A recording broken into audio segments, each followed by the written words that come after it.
Welcome to This Explainer. Today, we're decoding the completely counterintuitive creative philosophy of the legendary music producer Rick Rubin. We're going to look at how some of the absolute most iconic music of the last 40 years was built, well, by taking things away. Before we jump in, if you enjoy deep dives like this, be sure to like, share, and subscribe to the channel. All right, let's dive straight into the powerful paradox that pretty much defines Rubin's whole approach. To get less, you have to do more. Now, that sounds totally contradictory, right? But think about it. If you want a final product that feels effortless and minimal, literally every single piece you leave in has to be critically curated.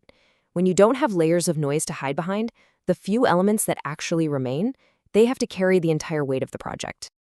It's wild to think this whole philosophy started taking shape when Rubin was just a teenager. Picture this. He's 19 years old, living in an NYU dorm room, working with LL Cool J, and he realizes something profound. While most professionals at the time thought producing meant building a track up and adding layers, Rubin looked at his notebooks full of rap lyrics and stripped-down club beats and realized his job was actually to take things apart.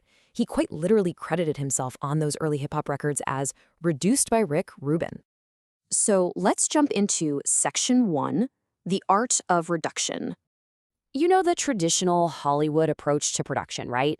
It tells you to build a massive wall of sound. You take a guitar, double it, triple it, just stack it up until you have something huge.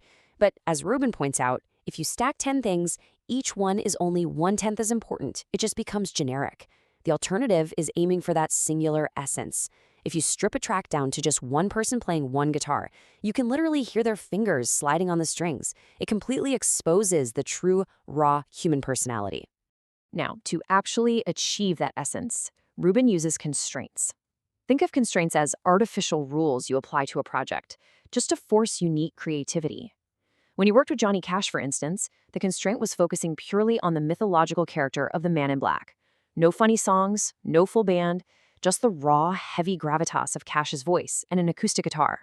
By setting up these strict boundaries, you guarantee the final product doesn't just sound like everything else on the radio, but stands as a completely unique, defining moment in time. Which brings us to Section 2, the ruthless egg. Okay, here's how you actually get to that simplicity.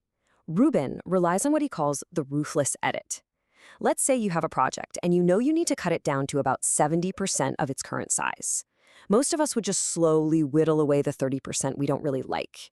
Rubin says absolutely not. You have to force yourself to cut it all the way down to 40% first. You have to remove things you actually love. Because by doing this massive reduction, you suddenly understand exactly what elements you literally cannot live without.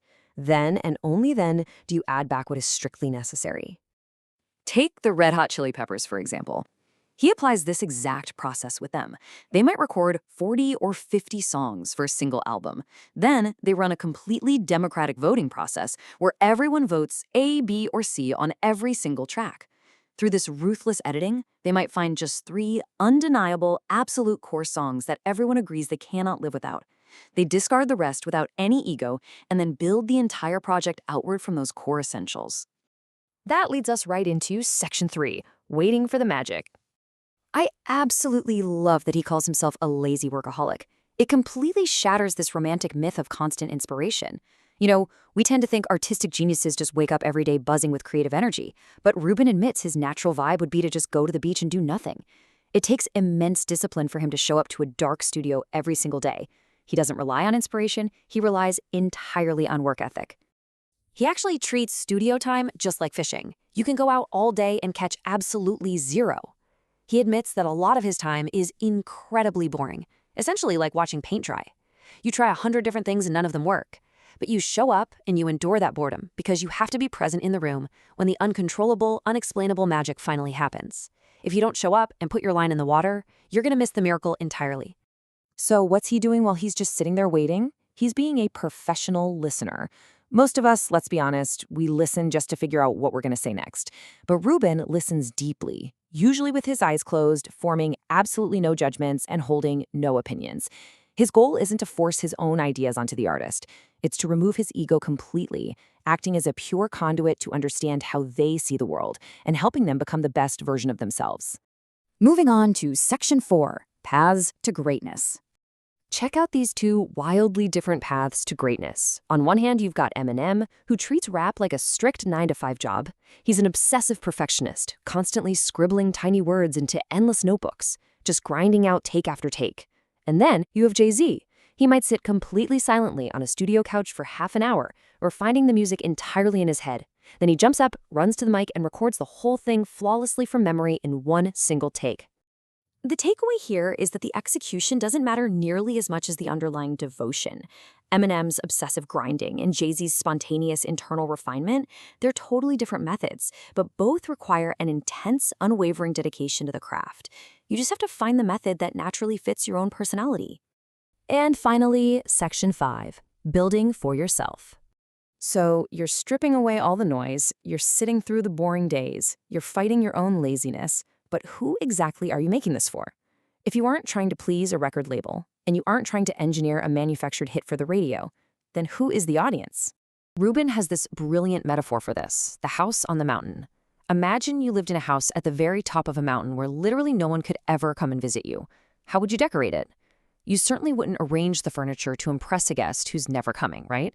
You would curate your space purely for your own taste. Rubin approaches music exactly the same way. He creates strictly for himself, totally detached from external validation. If it's good enough for him to excitedly share with a friend, then it's ready for the world. When you build purely for yourself like that, the work becomes its own reward. People always say that if you love your job, you'd do it for free. But Rubin takes it a step further. He says that if you truly love what you do and you're creating it for your own joy, they literally couldn't pay you to stop. The very act of making things just becomes this unstoppable, generative force in your life. To wrap up this explainer, I want you to look at your own creative work, your business, or even just your daily projects, and ask yourself a really hard question. Are you building your house on the mountain, or are you simply decorating for guests who will never arrive?